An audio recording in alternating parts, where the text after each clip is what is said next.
Elobrent'te yangi yil aksiyasi.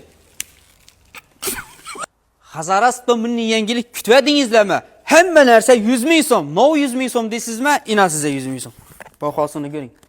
Üstümdeki göğnekim, çalbırım bahası 170 ming so'm. Bunun bahası 100, bedeki hemen narsa 100. Bir gelsen, imanım göstersen. Bunun ay.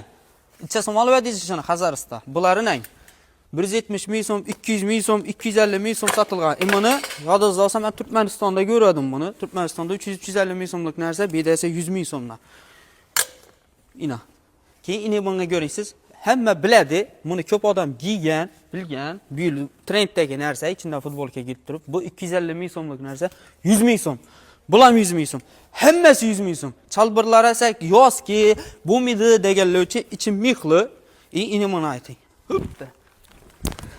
100 ming so'm. Katta razmerlarimiz ham bor, kichik razmerlarimiz ham hamma razmerdan bemalol topib olasiz. Ine ishidagi hamma chalbirlar bahosi 100. Bundan artık aksiya bo'lmaydi lekin. Ha, buning uchun chatish kerak. Elobrent va Hazaras bozoriga obuna bo'lib kelib turib, kommentariyaga olov belgisini tasanglar, bemalol kelib turib 100 ming so'mdan xarid etavering. Aksiyamiz qachondan davom etadi? Lo'chi 22-dekabrgacha davom etadi. Nedaki desangizlar, ishi tashqaridagi 164-magazini Deshon tarafida turgan kiyim-kechaklar hammasi aksiyadagi vajlar. Faqatgina 100 ming so'mdan olib olasiz. Manzili tushuntiradigan bo'lsam, Hazarasov toza bozorda 164-dekon Elobrent desa hamma biladi. Bemalol 22-dekabrgacha kelavering.